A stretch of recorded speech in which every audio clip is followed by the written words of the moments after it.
My brothers and sisters, our good news has been recorded and proclaimed for us by Luke. Jesus said to his disciples, "There will be signs in the sun, the moon, and the stars, and on earth nations will be in dismay. Perplexed they will be by the roaring of the seas and the waves. People will die of fright in anticipation of what is coming upon the world. For the powers of the heavens will be shaken. And they will see the Son of Man coming in a cloud with power and great glory. But when these signs begin to happen, stand erect and raise your heads. Your redemption is at hand. Beware that your hearts do not become drowsy from carousing and drunkenness and anxieties of daily life, and that catch you up by surprise like a trap. For that day will assault everyone who lives on the face of the earth. Be vigilant at all times and pray that you have the strength to escape the tribulations that are imminent and to stand before the Son of Man." The gospel of Christ. Praise be to you, O Christ. Please be seated.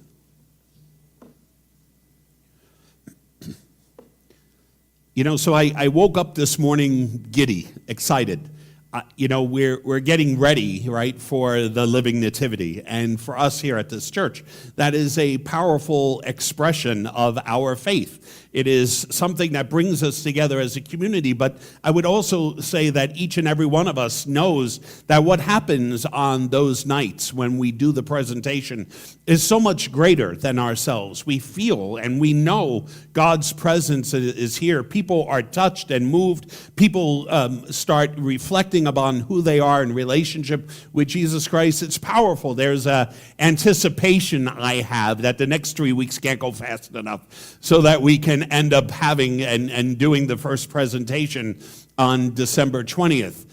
That sense of anxiety and excitement around that type of an event is just a small portion of what we hear out of the prophet Jeremiah today. The people of Israel, the people who knew the scriptures, the people who knew the prophets were anticipating and excitedly so that the Messiah would come, that there would be this person who would come on behalf of God's own righteousness and judgment and love and compassion, and that this Messiah would save us all from those things that hold us back, those tribulations and trials in our life, our fears. Our fears, all of our fears are meant and were meant and proclaimed to be eradicated by this Messiah. And so they waited anxiously for the coming of Jesus Christ. And indeed, Jesus steps into the world. And yes, it was not the type of salvation that we anticipated. It wasn't the way we would have done it. Those people at that time in that place, as Jesus walked the earth, they wanted freedom from Roman tyranny. They wanted freedom from having to worry about their everyday lives. They wanted freedom from all those things that held them back and caused them, grief and fear and sadness. And so Jesus, however, comes and steps because what God has taken away, what God has really redeemed is us. Our very depths of our souls, that we can be here, you and I today, in this place, right here, right now. And what Jesus has already accomplished is there for us. It's already here. It's already accomplished for each and every one of us. We simply have to move to accept it and to embrace it and to live in light of it. If Jesus does not die and rise from the dead, why are we gathering on Sundays and at other times throughout the course of a week? Why do we pray if this Jesus is not the one that we believe is the Messiah? If there is that promise, if there is that fulfillment in Christ, and it follows, then why haven't we gone that step farther to embrace everything that Jesus is, everything that Jesus has promised, and make it part of our lives? Why don't we live as the people whose Messiah has already come? Why are we so fearful if we have a God who indeed dies upon the cross, but shows us that in spite of everything this world can throw at you, no matter how difficult and challenging and overwhelming this world's experience can be, no matter what it throws at you, there is resurrection, and that is in and through the person of Jesus Christ. Our lives are already redeemed, but do we live like that? Do we live as people who understand that what happens on December 25th, the birth of Jesus Christ, that is but the beginning of what God has promised all through the prophets? We begin this Sunday with this season of Advent. It's a preparation time. It's a time before something that is magnificent that is have to happen. It is truly an Advent, waiting for, God bless you, waiting for the birth of Jesus Christ. And in the midst of all of that, we will hear over and over and over again over the next couple of weeks the prophecies. You know, we talk about not being a people who are big into, prophecies or any type of revelations or whatnot, but our entire history as Christians is founded on prophecies. Individuals have proclaimed for always, through God's intervention and through God's inspiration, to remind his people that he has not forgotten about them, and that in due and course time that God himself would act and step into the world in order to provide and to care for them. The prophets were meant to point to what is to come, but they're also reminding his people, as Jeremiah does today, that we're not alone. That in the midst of where we are and everything that we're going through, that we are simply not alone. This Jesus is with us, that God is already with us, walking with us every single step of the day. So for these next 4 weeks, as we are preparing to remember in a more profound way than other times throughout the year, the birth of Jesus Christ, we have to ask ourselves, what exactly is it that we need to be freed from?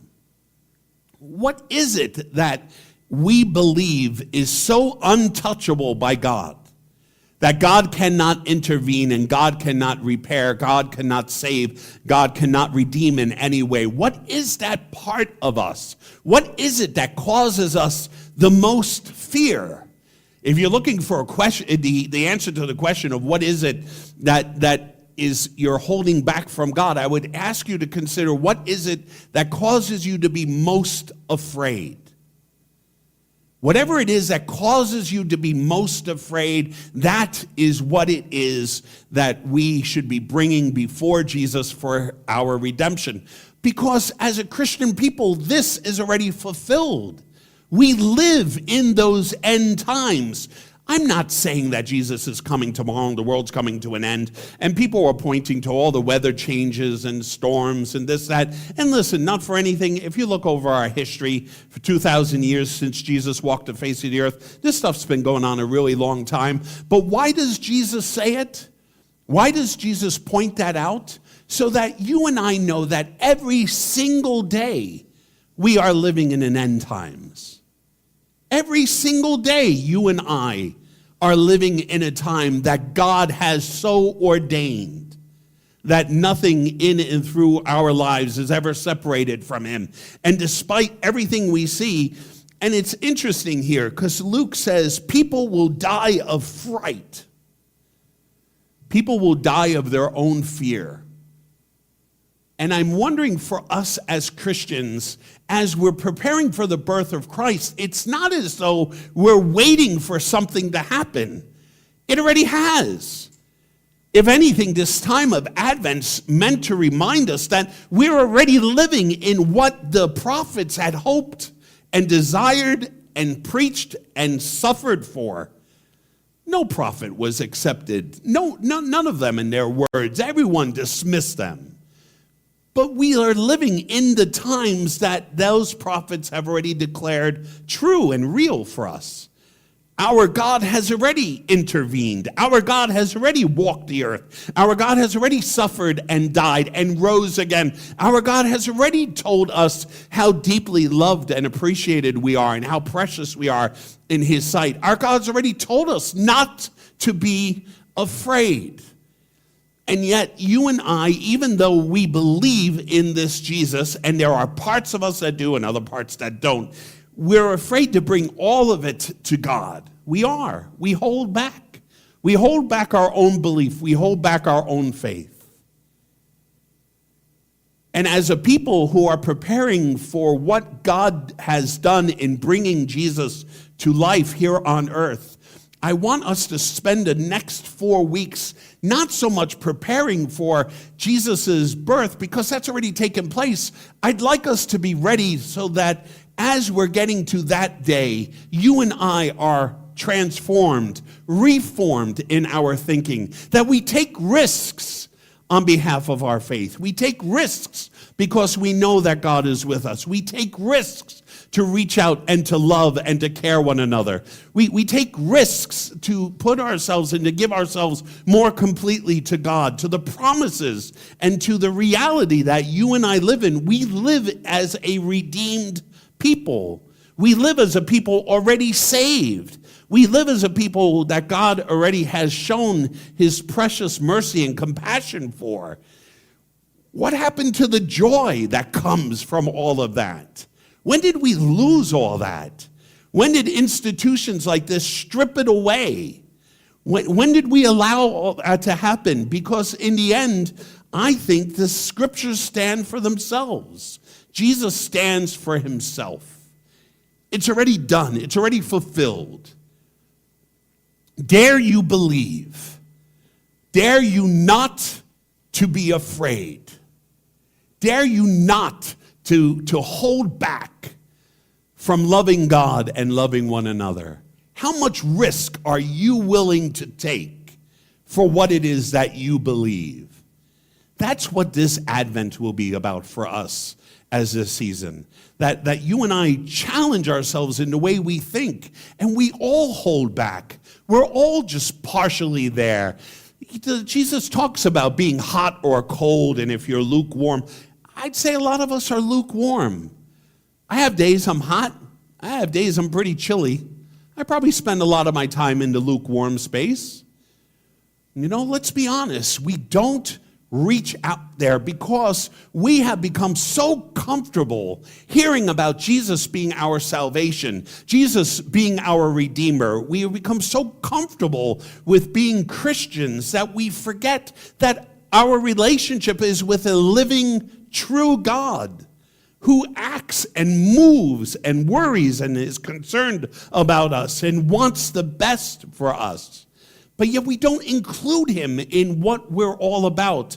And that is because we simply have not come to deeply believe enough. One last point. This week, an individual reached out to me and they were like,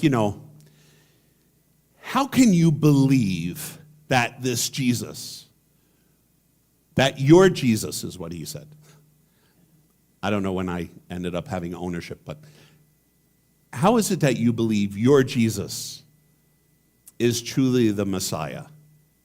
How do you know your Jesus truly died and rose again?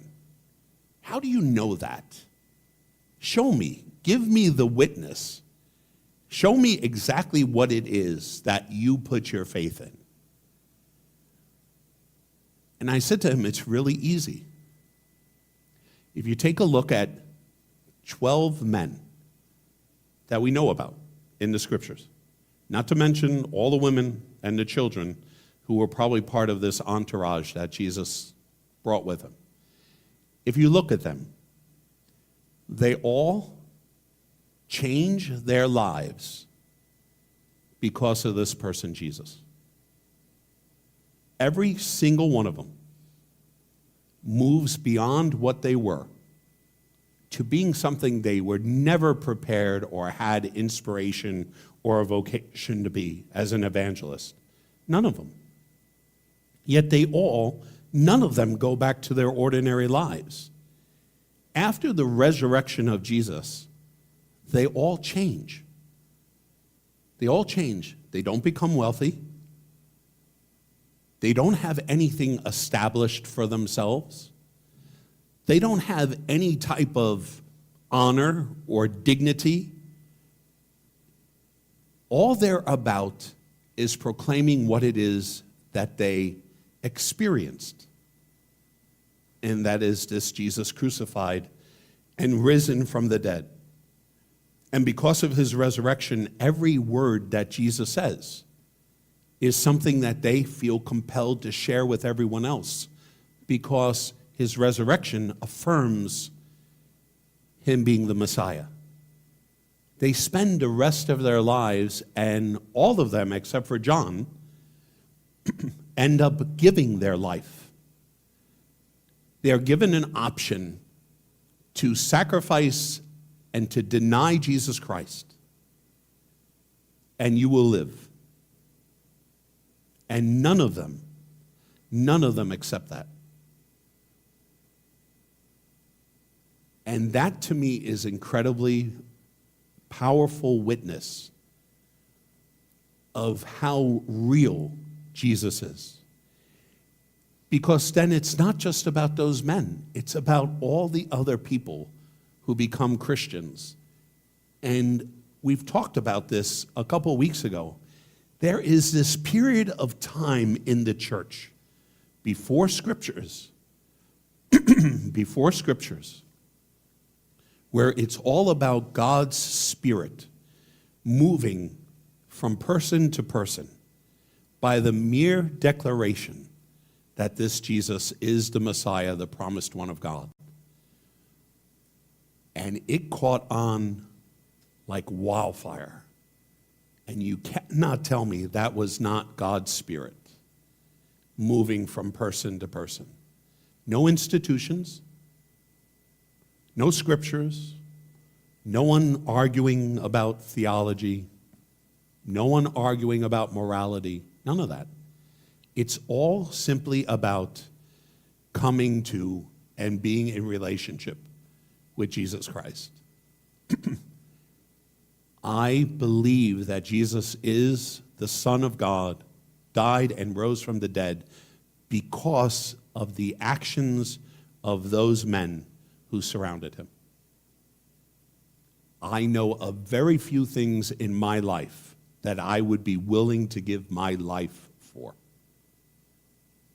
unless I firmly believed and knew. I know of very little things in my life that I would transform or change my life for. And yet, these people, and then the early church, who lived together as communities of just believers coming together, all of that to me is incredibly profound. And I believe that can be recaptured for us today. And I would dare cite this church as an example of just that. Because 23 years ago, we weren't supposed to be here, and here we are. And that is not us. It's something much greater than us. And I don't have any problem pointing to that as an act of faith, of saying that God has worked here, and God continues to work here. And God has brought a bunch of bumbling people from all different backgrounds all together, to share this experience of Jesus Christ. And we do it in common. And the love that we have is authentic for one another. The love we have for one another is authentic. That's not inspired by a pastor. This isn't any type of a cult-type relationship. It's not that at all. It's simply that we find something here. And what that is Jesus Christ. It's Jesus. This Advent, I ask you, what is it that terrifies you? What is it that you're afraid of for this week? What is it that you are truly afraid of? And bring that to the Messiah and let him redeem it.